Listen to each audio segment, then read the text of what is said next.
जो बात आज सुबह मैंने आपसे की थी उसी के तसलसल में काबीना काबीना मीटिंग के बाद जो आज काबीना में फ़ैसले हुए हैं उनकी बाबत हमने मुनासिब समझा कि आप लोगों के तवस्सुत से कौम को ये मालूम होना चाहिए कि 26वीं आईनी तरमीम आज पार्लियामेंट में पेश होने जा रही है। तो उसके नकात आप सबके ऑलरेडी सामने हैं। ये वही मुत्तफ़िका मुसव्वदा है जो 26 नकाती जो पार्लिमान की खसूसी कमेटी ने क्लियर किया था और जिस पे पॉलिटिकल कंसेंसस पहले करवाया गया। सबसे पहले हुकूमती इत्तेहादी जमातों पाकिस्तान मुस्लिम लीग नून, पाकिस्तान पीपल्स पार्टी, मुत्तहिदा कौमी मूवमेंट, उसके साथ साथ IPP इस्तेहकाम पाकिस्तान पार्टी, पाकिस्तान मुस्लिम लीग सालिक हुसैन साहब,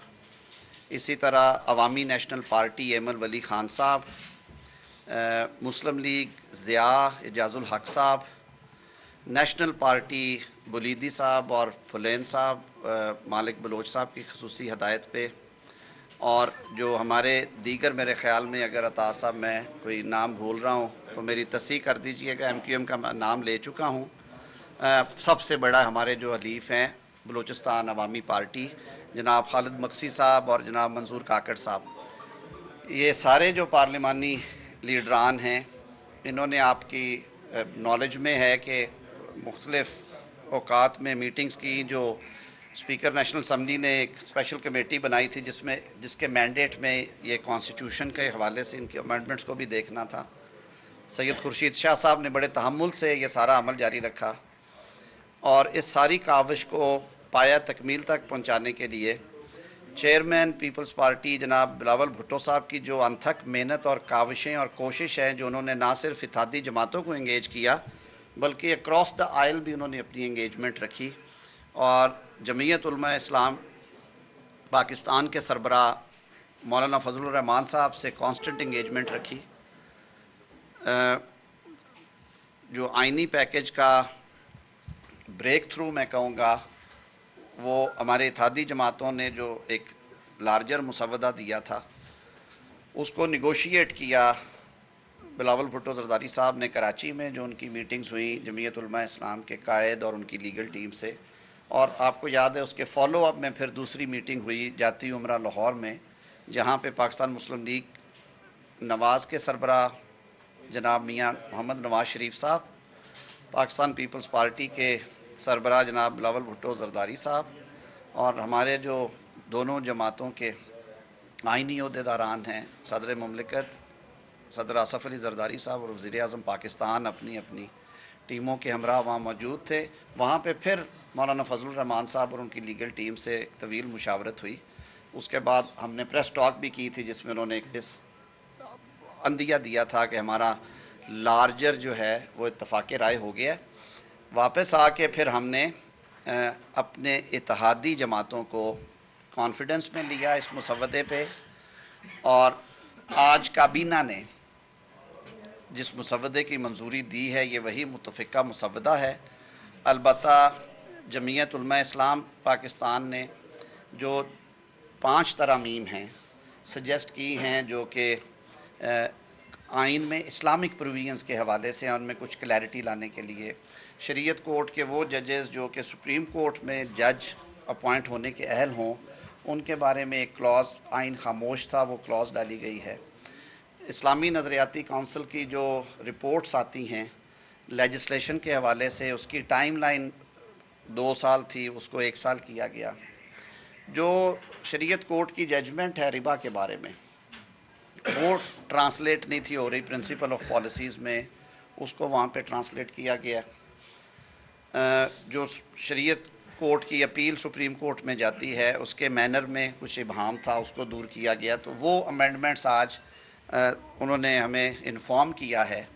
जो उनके लीगल टीम के सरबराह हैं सैनेटर कामरान मुर्तज़ा साहब ने, वही तरामीम उस ड्राफ्ट का हिस्सा थी जो कमेटी ने पास किया।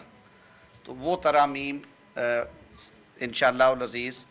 ये काबीना का और इत्तेहादी जमातों का फ़ैसला है कि वो तरामीम अगर JUIF आज जमा करा के फ्लोर ऑफ हाउस पे लाएगी तो हम उस पर वोट करेंगे।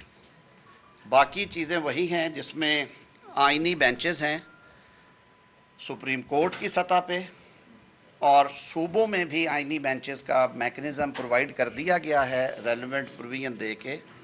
उसको मशरूत किया गया है क्योंकि उसके लिए आपको लॉजिस्टिकल तैयारी की भी ज़रूरत है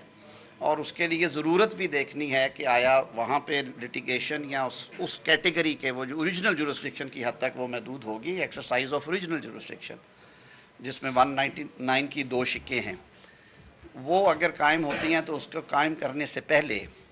उस सूबे की सूबाई असम्बली जो है वो टोटल मेंबरशिप की 51% के साथ रेजोल्यूशन पास करे तो वो नाफिजुल अमल हो जाएंगी। ये तजवीज़ जो है पाकिस्तान पीपल्स पार्टी की तरफ से ख़ास तौर पे आई और फिर हमने इस पर कंसेंसस डेवलप किया और इसको उन्होंने कहा कि उस सूबे के मुंतखब असम्बली को आप ये चॉइस देंगे कि अगर वो उस हाई कोर्ट में, उस सूबे की हाई कोर्ट में कॉन्स्टिट्यूशनल बेंचेस का क़याम चाहते हैं। कॉन्स्टिट्यूशनल बेंचेस की जो तश्कील है यानी कि जजेस की जो नॉमिनेशन है उसका इख्तियार चीफ़ जस्टिस पाकिस्तान की सरबराही में जो जुडिशल कमीशन बनाया गया है उसके पास होगा। ये एक जुडिशल फंक्शन है क्योंकि जजेस की अपॉइंटमेंट और उनकी कन्फर्मेशन जो है वो आइन के ताबे 18वीं तरमीम के बाद जुडिशल कमीशन ऑफ पाकिस्तान करता है। पहले सदर मुमलिकत करते थे वज़ीर आज़म और चीफ़ जस्टिस की एडवाइस पे, लेकिन हमने 18वीं तरमीम में से एक लार्जर कंसेंसस डेवलप करने के लिए तो जुडिशल कमीशन की जो नई हैयत और शक्ल है इस मुसवदे के मुताबिक उसमें चीफ़ जस्टिस पाकिस्तान और 4 सीनियर मोस्ट जजेस सुप्रीम कोर्ट के हैं, 4 पार्लियामेंटेरियंस 2 सेनेट से और 2 कौमी असम्बली से, एक अपोजिशन और ट्रेरी से, ये उसका हिस्सा होंगे। वज़ीर कानून और अटॉर्नी जनरल फॉर पाकिस्तान पहले भी उसका हिस्सा थे, अब भी रहे। मार्जिनलाइज कम्युनिटीज़ को और जिनके लिए 184 और 199 और एक्सरसाइज होती हैं और जिनके हवाले से इन्फोर्समेंट ऑफ फंडामेंटल राइट्स के ज़्यादा इश्यूज़ हमें आते हैं हमेशा,